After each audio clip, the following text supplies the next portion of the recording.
Hi there, Derek here from Pacific Coast Auto in Japan, and we're looking at an R33 Skyline GTR. Now this one's a 1997, so it means it's a later model version. There are only a few differences in the later model version, but there is a fairly sizable price difference. Usually a later model one will command maybe about $5,000 to $8,000 more than a same condition early model one. Now, I don't really know the difference enough to tell you. I know the interior has some slight differences. And then I think the four-wheel drive system is a little bit more advanced on these ones. But if you want to look it up, you'll get better answers than what I can say. Now this one has unknown mileage.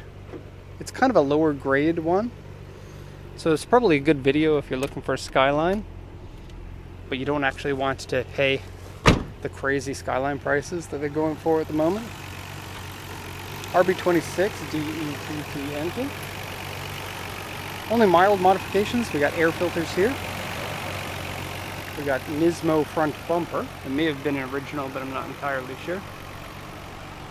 That's Jaff.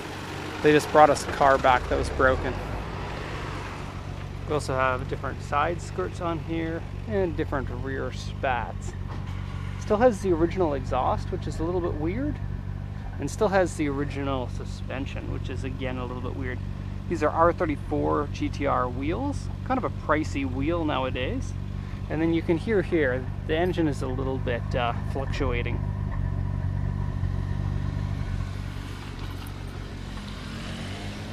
Okay, now Skyline, actually I turned the keys off, hoping the engine would go out, but no, it's got a turbo timer.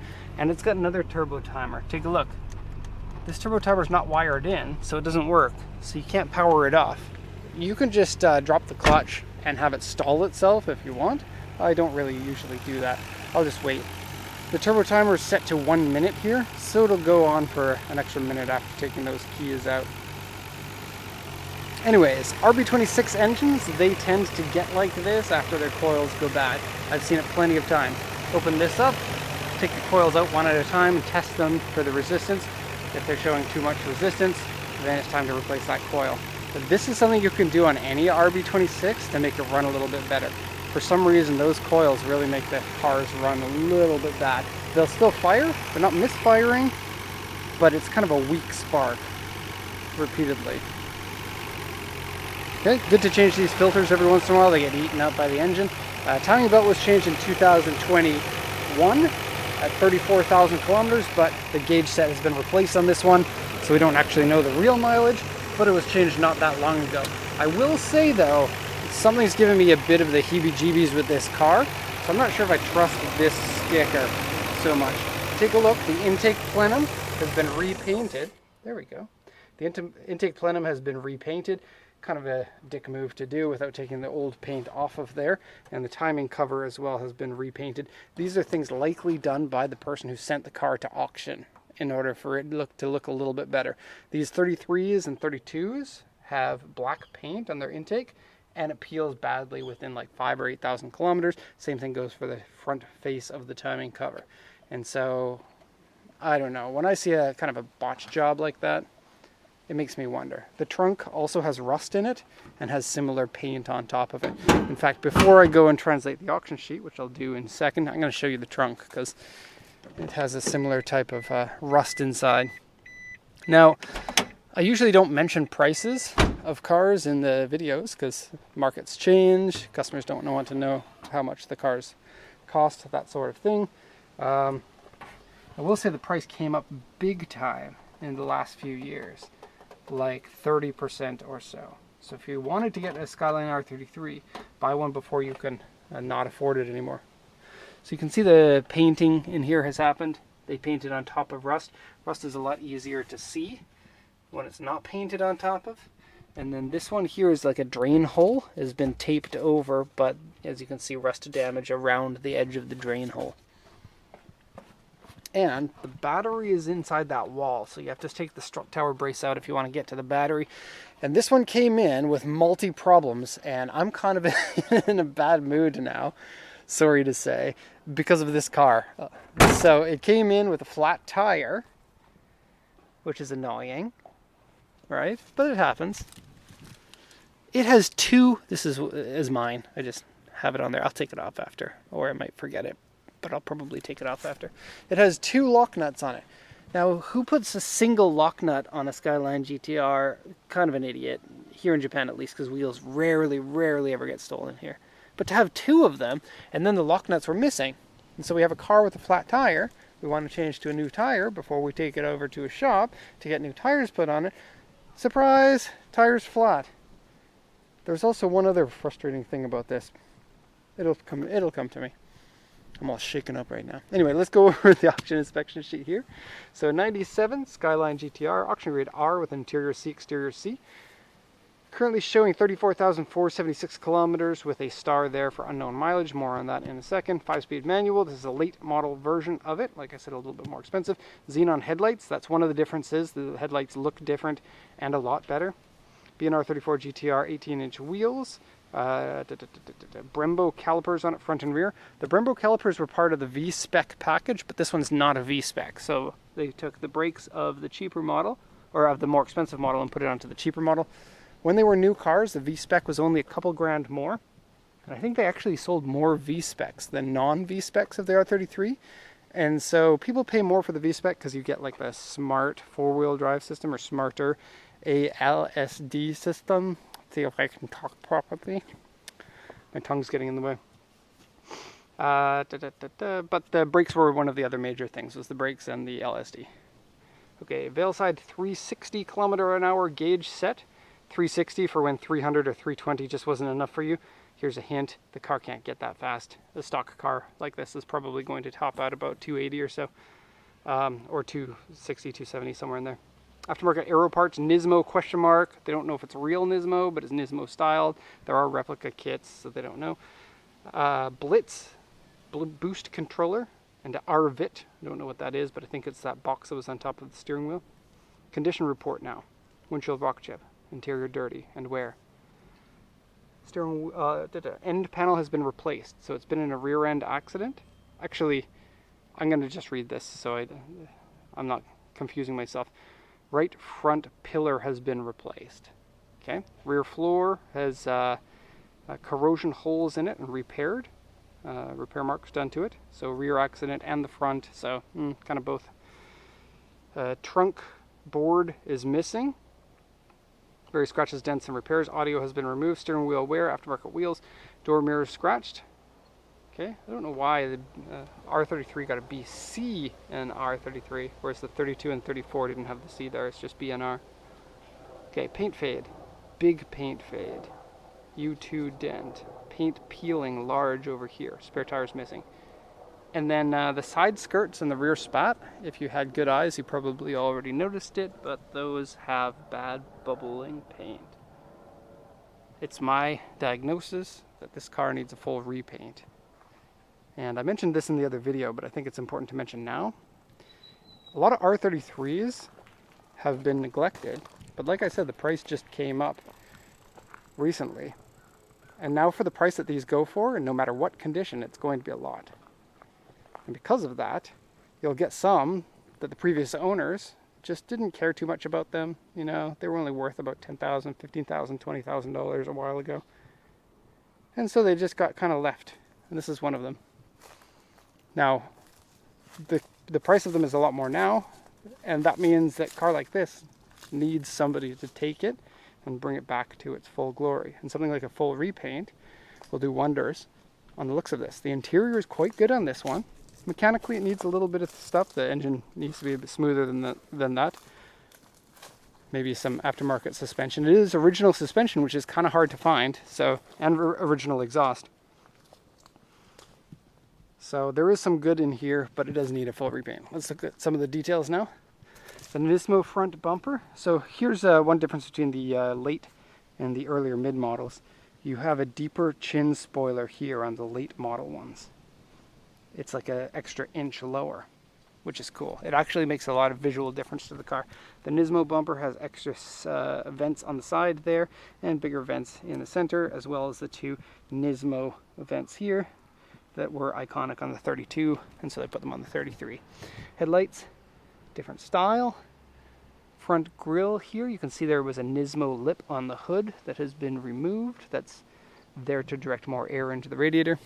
The front lip has badly cracking paint and like these weird like scuffy marks. You can probably see them. Actually, you can for sure. I'm looking at the screen.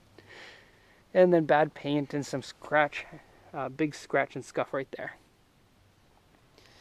Okay, now the car has a lot of this kind of light scratching. Some of it you'll be able to polish out, some of it you won't. But if you're going to repaint it anyway, like a nice glossy R33 really turns heads. And maybe even more now than before, because a lot of people are waking up and going, I didn't care about this car when I should have. And now I feel guilty about that.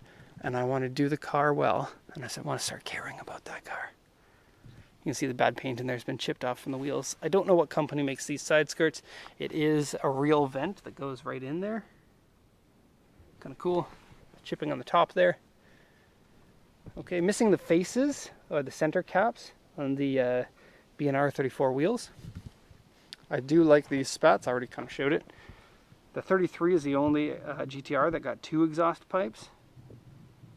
Wait a second, the older ones might have, and the newer ones too. GTR, I'm thinking 33s, 32s, and 34s. Paint fade on the back spoiler. Lots of paint fade on the roof, we'll get to that when we go around the other side. We've probably, R33s are in the middle. We've sold the most R32s, the second most R33s, and the least R34s. At 34, I think we've done about 5 of them. 33s, we've probably done about 15, and 32s, I'm sure we've done over 100. Bad paint there, RB26 inside, bad paint there. This little gasket here is cracked. Very, very common on all the GTRs to have that. Bad paint here, and especially here. Remember the auction sheet said largely bad paint. Front gasket is just starting to crack, so put some softener in there. And then both mirrors have bad paint on top. There's like a plastic visor that goes on here that's been cut off and has left a little bit of the glue marks. Okay. Some scratches there too. Let's go to the interior. And the other annoying thing, now I remember, the battery was dead, and the reason why the battery was dead is because the brake light switch was failing, and the reason why is because the pad for the plunger had disintegrated and turned into nothing. And this frustrates me because it happens all the time on the Hiaces, and it happens, I guess, in the Skyline. This is the first that's had that, but it has a plunger, and the plunger stops. Let me just, you're gonna like this. Okay, there's a hole like this, and there's a plunger, and it goes into it. Now there's a rubber pad that fits into there so that it stops the plunger from going into the hole. And then when the brakes are not being pushed, or then it's like this, but when the brakes are being pushed, it like pushes the plunger in order to actuate your brake lights, right? When that pad goes away, now there's a hole there, and it allows the plunger to just go in there. It's like you don't even need a hole there to put a plunger there. You can just have bare metal, and it's going to work. I don't know why manufacturers design something that makes it fail more. So I'm mad at that, and I'm mad at the tires. And then, look. I found those. They were in the ashtray. I was doing pictures of the car, and I was like, I wonder if this person smoked cigarettes. And I opened it up, and I found those too. I'm partially happy. Down here, just for now, I put a zip tie in there. You can see it in order to hold the brakes into place so that the taillights aren't constantly on, and so it doesn't drain the battery. Okay. Brake pedals have been replaced to a cheesy looking aftermarket unit. We have a toll collection box there. We have a mystery box here. Don't know what it is. The fun of buying someone else's project. Okay. Boost controller fog light switch. That's the optional fog light. So I think maybe it is the original bumper. Don't know. That's the RVIT. And that's something. Turbo timer. And yeah, Veil side. I looked at the side skirts. They kind of look Veil sidey to me. I think R33 late model and early model have slightly different seats. Could be wrong about that. These ones are red with the gray, and then there's also blue with the gray. Okay. The early models had very easy to scratch areas here and any area of the dashboard that looks like this, that it goes all the way down to the shift knob area. Very, very, very easy to scratch. You sneeze on it and it scratches. This one's much better, and so the interior is in better condition because of that. Steering wheel is quite good. There are damages on the bottom section of it there. Okay, 33s are cool because one gauge goes completely down and one goes completely to the left. Kind of a weird way to do it, but it is cool. Some more glue marks up here. AC doesn't work. That's something the auction inspector should be checking. It's possible that it did work when they checked it, but now it doesn't work. Sometimes someone refills it without making sure that it's not leaking anymore. It's very common in every country, but I've seen it plenty of times here in Japan. These fell off. They go there and there. They fell off, so I'm sticking them under your seat where nobody's going to find them. And you can glue them back on. It'll be easy. Look at this, Skyline GTR, genuine parts. Yeah, everything that is on a Skyline GTR from the factory is genuine parts. Thank you for writing that. Why don't you put it on the seat and the steering wheel and the headliner and the carpet and the pedals and everything in the car. Genuine parts. We're so special. It's almost like an aftermarket kit, but that's on every single one of them. Weird. Okay, I'm going to park this in the lot, and then I'm going to go attend to other broken cars. We just sent that high ace and the clutch failed on the way to the port, and so now I have to go figure out what's going on with that. I'm happy. Today's a good day. Okay, thank you for watching and have a nice day.